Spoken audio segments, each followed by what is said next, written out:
लाख छुपाओ छुप न सकेगा दाग है यारो गहरा, यह सब कुछ बता देता है असली नकली चेहरा।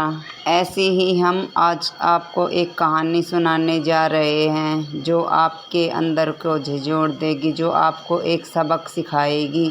एसडीएम साहिबा अपनी ट्रेन पकड़कर दिल्ली से आगरा जा रही थी। तभी उसकी मुलाकात एक चाय बेचने वाले से हुई। वह ट्रेन में चिल्ला रहा था, चाय ले लो, चाय ले लो, चाय ले लो, पकौड़े ले लो, चाय ले लो।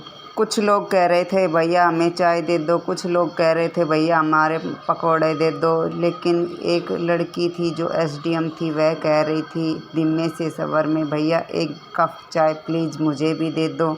एसडीएम साहिबा ने जैसे ही अपनी नज़र उठाकर ऊपर की ओर देखा तो वह हक्का बक्का रह गई। आखिर कौन था यह चाय बेचने वाला, कौन था यह पकौड़े बेचने वाला जिसे देखकर एसडीएम साहिबा हक्का बक्का रह गई। तो यह जानने के लिए हमारे साथ कहानी में अंत तक बने रहें कि कौन था यह इंसान जिसे देखकर एसडीएम साहिबा के होश उड़ गए।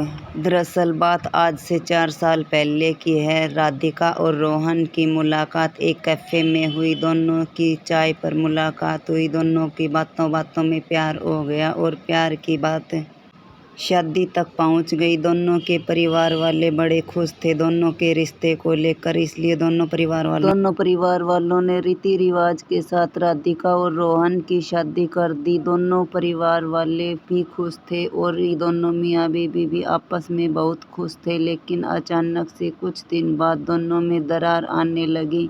कुछ दिन तक तो रिश्ता ठीक ठाक चलता रहा, लेकिन पता नहीं अचानक दोनों में आपस में झगड़े बढ़ने लगे। एक दूसरे से कटे कटे से रहने लगे, एक दूसरे को हर बात के लिए ब्लेम करने लगे। राधिका पढ़ने लिखने में अच्छी थी, वह अपने जीवन में कुछ करना चाहती थी, इसलिए रोहन को यह बिल्कुल भी पसंद नहीं था। इसलिए रोहन उसकी बात बात पर उस पर शक करने लगा, उसे ब्लेम करने लगा। यह राधिका को पसंद नहीं था। इसलिए राधिका ने अपने पापा से बात की और कहा कि मुझे ऐसे इंसान के साथ नहीं रहना जो मिनट मिनट में मुझ पर शक करे, मेरे बारे में कुछ गलत सोचे। पापा ने समझाया कि बेटा ऐसा होता है रिश्तों में, रिश्ते को बनाए रखना बहुत ज़रूरी है। हम पारिवारिक इंसान हैं, हम सामाजिक इंसान हैं और समाज में रहकर हमें इन सब का सामना करना होता है। लेकिन प्रिया नहीं मानी और राधिका ने कहा कि मुझे अब इस इंसान के साथ हम तुम्हारे फैसले में तुम्हारे साथ हैं। पिता ने कहा यदि बेटा तुम्हारा यही फैसला है तो सॉल्यूशन करेंगे।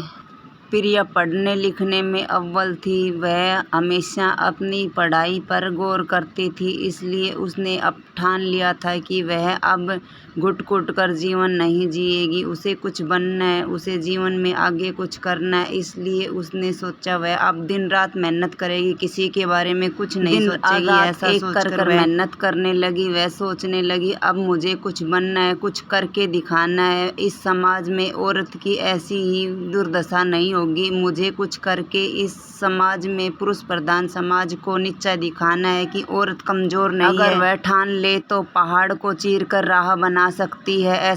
यह सोचकर राधिका ने अब कभी पीछे मुड़कर नहीं देखा। जब भी उसे कभी किसी चीज़ की दिक्कत आती, परेशानी आती, वह अपनी सहेलियों से कांटेक्ट करती और सारी बात का सॉल्यूशन करके वह दिन रात मेहनत करने लगी। उसने एक अचीवमेंट हासिल कर लिया था। अब उसका सिलेक्शन फर्स्ट राउंड में हो गया था। अब वह आईपीएस ऑफिसर बनने वाली थी, इसलिए वह बहुत खुश थी। सबसे अपने फोन पर बधाइयाँ दे रही थी। इस राह पर चलना मुश्किल था लेकिन नामुमकिन नहीं था। उसने ठान लिया था अब उसे कुछ करके दिखाना है, इस समाज में पीछे मुड़कर नहीं देखना।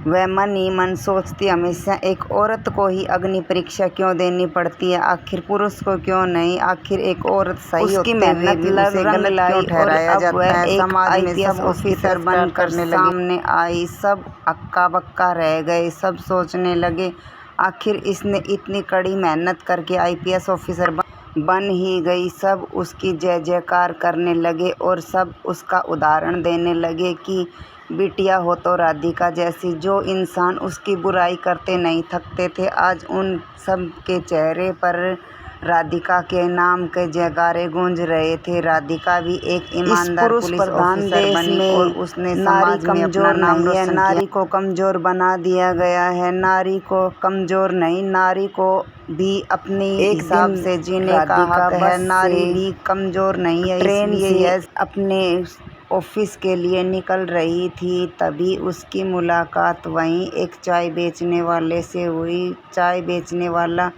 वहीं चिल्ला चिल्ला कर बोल रहा था कि चाय ले लो, पकौड़े ले लो, चाय ले लो, पकौड़े ले लो। राधिका को यह आवाज़ कुछ सुनी सुनी जानी पहचानी सी लगी। राधिका ने पीछे मुड़कर देखा, वह कोई और नहीं बल्कि वह उसका पति रोहन ही था। औरत गलत नहीं होती, अपना नजरिया बदलो। औरत को भी अपने हिसाब से जीने का हक है। औरत इतनी मजबूर नहीं होती, उसे केवल समाज के कारण ही उसे दब कर रहना पड़ता है, वरना औरत जो कुछ कर सकती है वह मर्द तो कभी कर भी नहीं सकता। औरत को कमज़ोर कभी भी नहीं समझना चाहिए। आखिर औरत को कमज़ोर समझने की गलती तुमने की।